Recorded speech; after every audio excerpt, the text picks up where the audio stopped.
अस्सलाम वालेकुम friends, welcome back to my channel.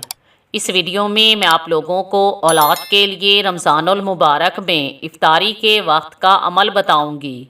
अगर आप बे औलाद हैं तो रमज़ानुल मुबारक में इफ्तारी से पहले सिर्फ़ एक सूरह मुबारका 21 बार पढ़ें और हज़रत बीबी फ़ातिमा ज़हरा सलामुल्लाह अलैहा को हदिया कर दें। इंशाअल्लाह ताला इस सूरह मुबारका और बीबी फ़ातिमा ज़हरा सलामुल्लाह अलैहा के तवस्सल से दुआ कबूल होगी और अल्लाह पाक औलाद अता फरमाएगा। रमज़ानुल मुबारक बहुत बरकतों वाला महीना है, इसकी बरकतों से भरपूर फ़ायदा उठाएं।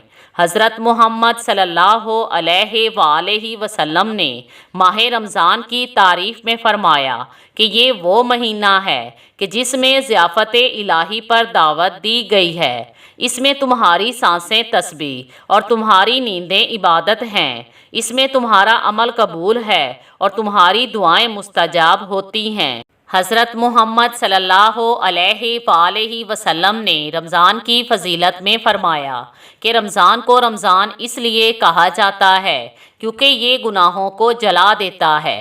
अगर आप चाहते हैं कि आपकी हर दुआ कबूल हो तो ज़्यादा से ज़्यादा इस्तग़फ़ार करें और लोगों में आसानियाँ बांटना शुरू कर दें। जिस इंसान ने ज़िंदगी भर किसी की मदद करने से इनकार ना किया हो तो अल्लाह पाक उसको देने से कैसे इनकार कर सकता है, उसको कैसे खाली हाथ लौटा सकता है। इंशाअल्लाह ताला अल्लाह पाक उसके हाथ दुआ से झुकने से पहले कबूलियत से नवाज देगा। दुआ है कि अल्लाह पाक इस बाबरकत महीने के सदके तमाम बे औलाद लोगों को औलाद की नेमत से नवाजे। कमेंट बॉक्स में आमीन ज़रूर लिखें। क्या पता किसी की दुआ तुम्हारी आमीन की मुंतज़िर हो। अगर आप बे औलाद हैं तो इस अमल से ज़रूर फ़ायदा उठाएं।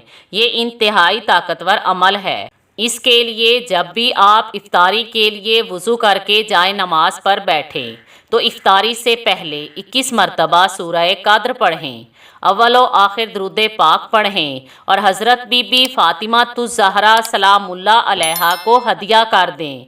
इंशाअल्लाह ताला इस सूरह मुबारका और बीबी फ़ातिमा ज़हरा सलामुल्लाह अलैहा के तवस्सल से औलाद मिलेगी, वीरान झोलियाँ आबाद हो जाएंगी। Thanks for watching.